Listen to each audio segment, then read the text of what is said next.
sitting in today is a 2019 Isuzu NQR.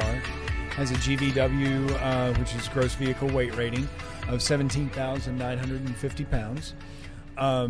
This truck, as it's equipped right now with the drive-in body on the back, you can carry roughly, I think we factored it out at around 8,000 pounds, so quite a bit of weight, you know. And one of the great reasons we're here at the Biodiesel Conference is we support the use of biodiesel, and then at the same time, I mean, we can run up to B20 in our powertrain. It's a 5.2 liter four-cylinder engine, roughly 215 horsepower and about 452 pound-foot of torque, which you'll feel quite briskly here in just a moment. All right, well, let's get started then. Okay. I'm buckled in.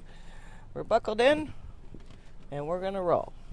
We're rolling through the streets of San Diego. Of course, the weather is fabulous. One of the other great things that you'll enjoy about the truck as well is the great visibility that the drivers have in the course of driving it.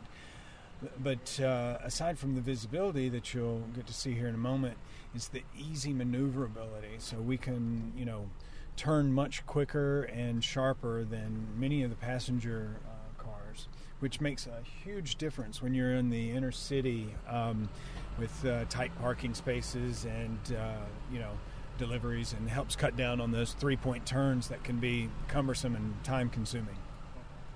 Well, we heard a little bit about Isuzu's commitment to biodiesel, but tell me a little bit more about that. Why did Isuzu make this step to run their vehicles and allow them to be a run-on up to B20?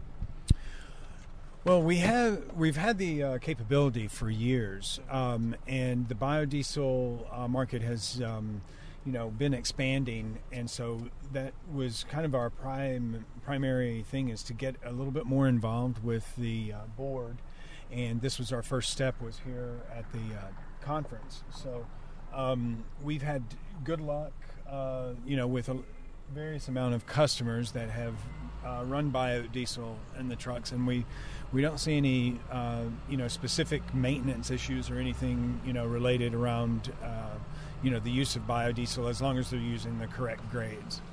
Yeah. And obviously you've taken a lot of people already on the ride and drives. What kind of reaction are you hearing from the people here at the conference? Well, the guys that are used to driving, Class 8 trucks and so forth, they're very impressed with the, visibility and the pep that this truck has, and so forth. I mean, they're used to pulling larger, heavier loads, and probably don't have quite the acceleration out of their truck due to the loads.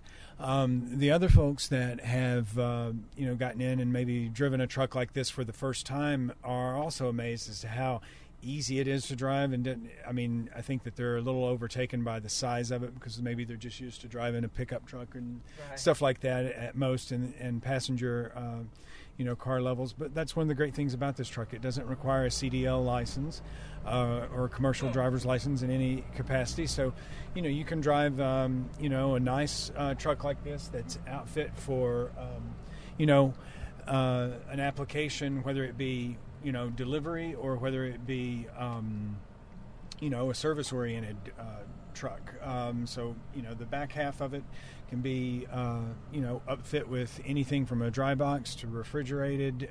We went through the list yesterday, but, farmers like stake beds, and then, we've done dump applications and so on. And you'll see a lot of, in municipalities, you'll see a lot of street sweepers, sometimes, with our chassis under them.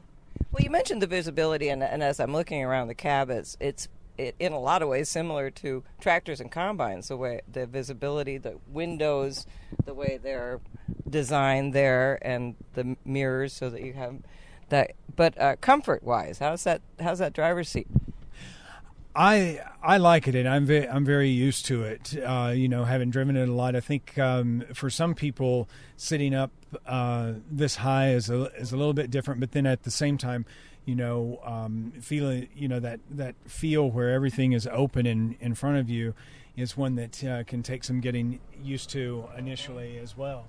But it's also one of the great benefits of the of the truck, and we have a suspension seat, so that also helps with the ride.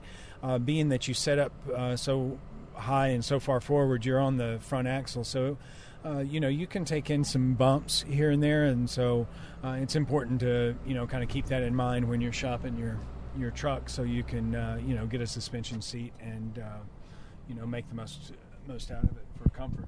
Well, what other types of vehicles does Isuzu make that are biodiesel capable? Well, our newest and biggest product in our lineup is the new FTR, which is a Class 6 vehicle. Again, it's a non-CDL required truck, but its GVW goes up to 25,950. We offer it in 8 wheelbases, and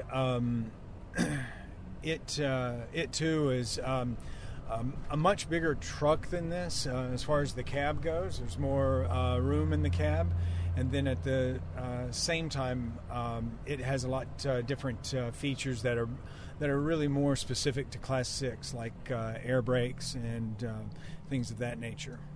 So you're getting good demand then for, especially these tend to be fleet trucks then? We do have a lot of fleets that purchase them, but we also have a lot of small businesses. I mean, the great thing about our customer base is, I say the one thing that they all have in common, whether we are selling to a large corporate fleet or to the guy that's working on Main Street, all of them have a business need, and all of them are looking for this truck to help them produce. And the great thing about Isuzu is we're known for our low cost of warranty. We have the best fuel economy, in our class usually. This truck here is getting between 9 to 10 miles per gallon on diesel. And and that can also vary, depending on the load. But if you're carrying a full load, that's going to be probably a little bit less. But when you're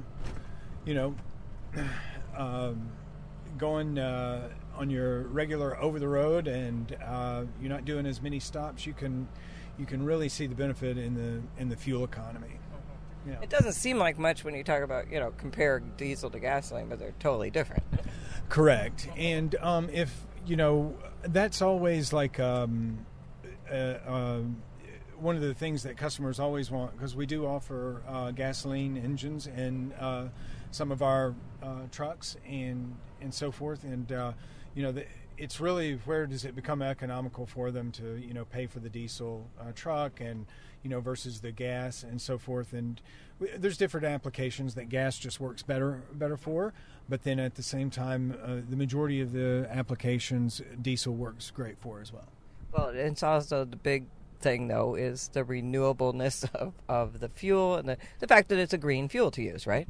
Correct. And, our tailpipe emissions out of a truck like this with the DPF and SCR system that we have on it, it brings it down very, very low as far as, carbon emissions. And then, we have the oxides of nitrogen, which are, ultimately, recycled and burned up in the filtration of them. And so, we have a regen system on it that if you're driving every day, it typically wants to regen at about 200, roughly 180 to 200 miles is about the timing cycle for that. If you're doing a lot of stops, it'll want you to regen the vehicle right there. But if you're on the open road and on the highway, it just does it itself, and you never slow down and you don't notice it. We have people that, and that's probably been the biggest thing for owners and operators to learn and get used to since those were mandated, years back, on the trucks to help bring down diesel emissions. So does Isuzu have more plans to bring more biodiesel B20 capable vehicles in the future? Not, well, I shouldn't say not anything specific, that is aimed directly at B20, but I think that you will always see our engines being biodiesel compatible in some capacity. The drivers and fleet owners and everything like that are using it and demanding it. And it's a easy thing for us to allow and support within our powertrain. It's not a hard thing as far as in the engine and powertrain development to accommodate for the fuel. The real thing is just to make, like I said before, making sure that you're running the right blend and not trying to stretch the blend or anything like that, and then cause internal combustion, the internal combustion of it, and causing any failure to that nature. All right, excellent. Well, we're back, and I right in time because I'm just out of questions. So, anything else you want to add, Michael? Get out to your local Isuzu dealer today and test drive an Isuzu. How about that? Excellent. All right. Thank you very much.